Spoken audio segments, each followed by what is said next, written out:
Hello everyone, my name is Nidhi और मैं आज आप लोगों के सामने फिज़िक्स क्लास 9th का एक chapter motion in a straight line को लेकर आई हूँ। तो motion in a straight line को समझने से पहले हम लोगों को समझना होगा कि मोशन होता क्या है। तो शुरू से हम लोग ये पढ़ते आए हैं और सिंपल सा वर्ड है motion, means anything which is moving is called motion. सही भी है, लेकिन सिंस कि अब हम लोग क्लास 9th में आ चुके हैं तो इसको थोड़ा डिटेल में अब देखते हैं। तो यहाँ पे जैसे कि मैंने लिख रखा है मोशन का डेफिनेशन, उसको एक बार पढ़ते हैं। If a body changes its position with respect to surrounding, यहाँ पे सराउंडिंग वर्ड का बहुत ज़्यादा इंपॉर्टेंस है, ठीक है, with time then that body is said to be in motion. तो जैसा कि मैंने कहा कि सराउंडिंग वर्ड पे हम लोग फोकस करेंगे, तो let's see it through an example. Suppose करो कि हमारे पास दो सराउंडिंग है, सराउंडिंग एक्स और सराउंडिंग वाई। सराउंडिंग एक्स में मैंने ए को बिठाया है और बी को बिठाया है, और सराउंडिंग वाई में मैंने सी को और डी को बिठाया है। अब हम लोगों ने क्या किया कि जो सराउंडिंग वाई है उसको मूव कर दिया, मूवमेंट में आ गया सराउंडिंग वाई में। तो जब ए से पूछा जाए कि क्या सी रेस्ट में है या मोशन में है, तो क्योंकि ए के कंपैरेटिवली ए के अकॉर्डिंग सी का पोजीशन चेंज हो गया, इस फ्रेम के अकॉर्डिंग इस फ्रेम का पोजीशन चेंज हो गया है, तो इस फ्रेम में बैठे दोनों ए और बी के लिए सी और डी क्या हो गए, मोशन में हो गया। लेकिन यहाँ पे x जो है वो तो मूव नहीं कर रहा है, फिर भी y में बैठे c और d से अगर पूछा जाए कि क्या a और b रेस्ट में है या मोशन में है, तो क्योंकि ये y खुद ही आगे बढ़ रहा है, जब ये आगे बढ़ रहा है तो इस सराउंडिंग के हिसाब से ये सराउंडिंग का पोजीशन तो चेंज हो गया।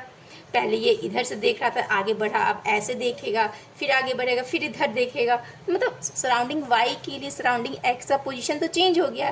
तो अब सराउंडिंग वाई में जो भी बैठे हुए हैं सी और डी, उसके लिए ए और बी क्या है, आपस में रेस्ट में है।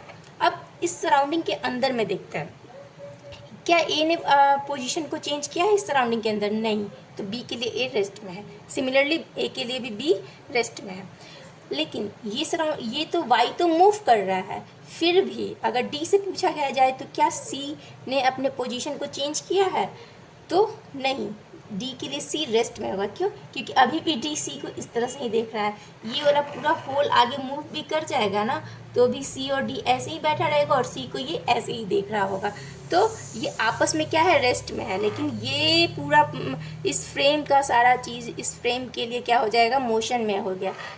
ऑल्दो एक्स जो है वो मूव नहीं कर रहा है, पर इस सराउंडिंग के लिए ये मोशन में हो गया है।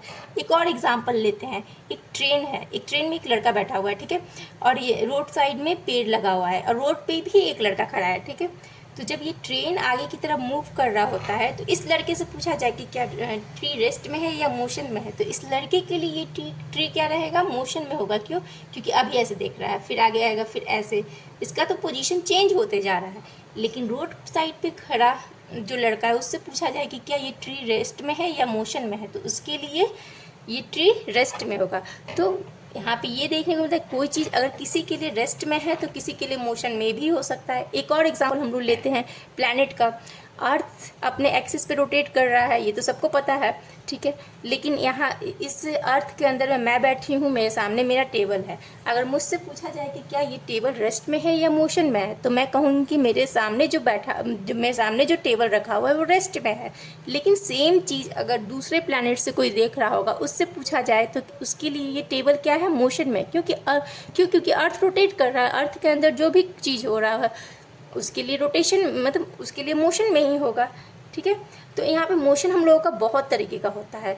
एक होता है सर्कुलर मोशन, रोटेटरी मोशन, ट्रांजैक्टरी